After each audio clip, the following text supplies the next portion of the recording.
Walter the Farting Dog by William Kotzwinkle and Glenn Murray, illustrated by Audrey Coleman.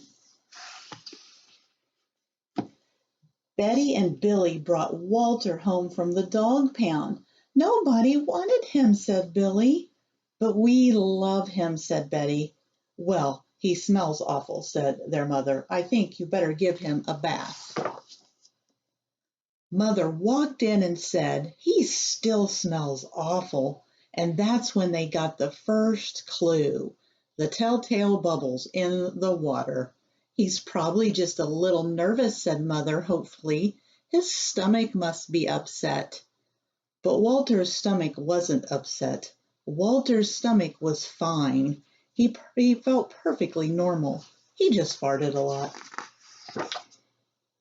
He did it when he bathed. He did it when he played with Betty and Billy. He did it when he walked around the house. He did it in the dining room. He did it in the kitchen. And he did it in his sleep. That dog farts morning, noon, and night, said Father. He can't help it, Daddy, said Betty and Billy. They didn't mind Walter's farts. So what if he farts? Billy said to Betty when they were alone in their room with Walter. Betty agreed. Walter agreed too. He sat there, looking innocently around, farting. Take him to the vet, said Father. Farting, said the vet, or erectile flatulence, as we say in the medical profession, and prescribed a change in diet. They gave Walter every kind of dog food. He farted. They tried him on cat food. They gave him hot dogs, hamburgers, and lettuce and tomato sandwiches. They gave him fried chicken. They gave him rabbit food. They made him a vegetarian. No matter what that dog eats, he turns it into farts, roared Father. Walter got the blame for everybody else's farts, too. If Uncle Irv let one slip, he just went and stood near Walter. Then all he had to say was, Walter, and everyone would look at poor Walter. He has got to go back to the pound, said Father. No, Daddy, please, begged Betty and Billy. Don't send Walter away. He goes tomorrow, said Father. They pleaded. Walter farted. It was all over. That night, Betty and Billy cried in their beds, and Walter looked at them unhappily. Oh, Walter, said Betty, you've got to stop farting. Because Father's going to send you back to the pound tomorrow, said Billy. Walter knew how serious the situation was. He'd never see Betty and Billy again. He resolved to hold in his farts forever. When Betty and Billy fell asleep, he walked down to the kitchen to see if there was anything around to eat. He managed to open the cupboard door with his nose and found the 25-pound bag of low-fart dog biscuits the vet had prescribed for him, which had made him fart more.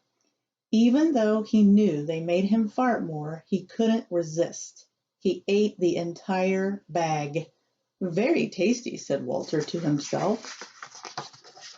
And then he went and lay down on the sofa. A gigantic gas bubble began to build inside him. This is going to be trouble, he said to himself, nervously.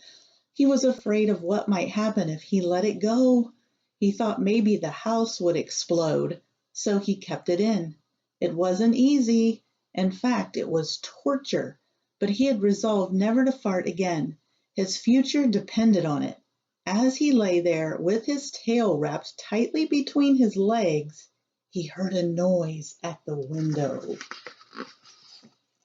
He watched it slowly open. A pair of burglars came through. They dropped silently into the kitchen.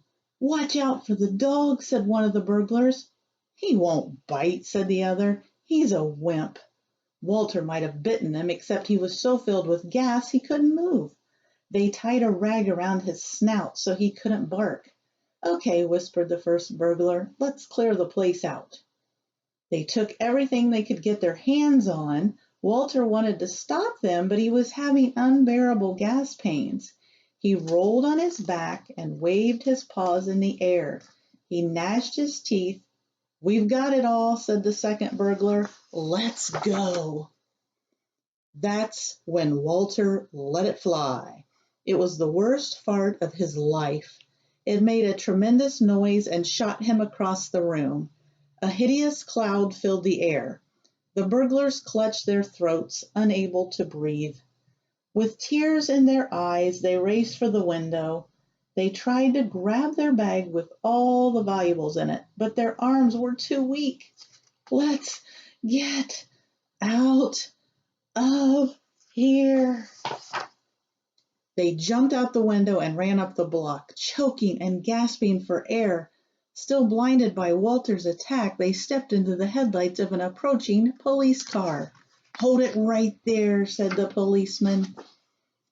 When Father and Mother came down in the morning, they found the open window, and they saw the bag with their valuables in it, and Walter was sitting beside it. He still had the rag tied around his snout. You'd have to say he looked heroic. "He saved the silverware," cried Mother. "He saved the VCR," cried Father. "Good dog, Walter. You're our dog, even if you do fart all the time." And so the family learned to live with Walter, the hero dog, and that's the end of our tale.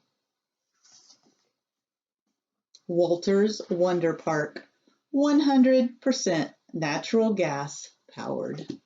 The end.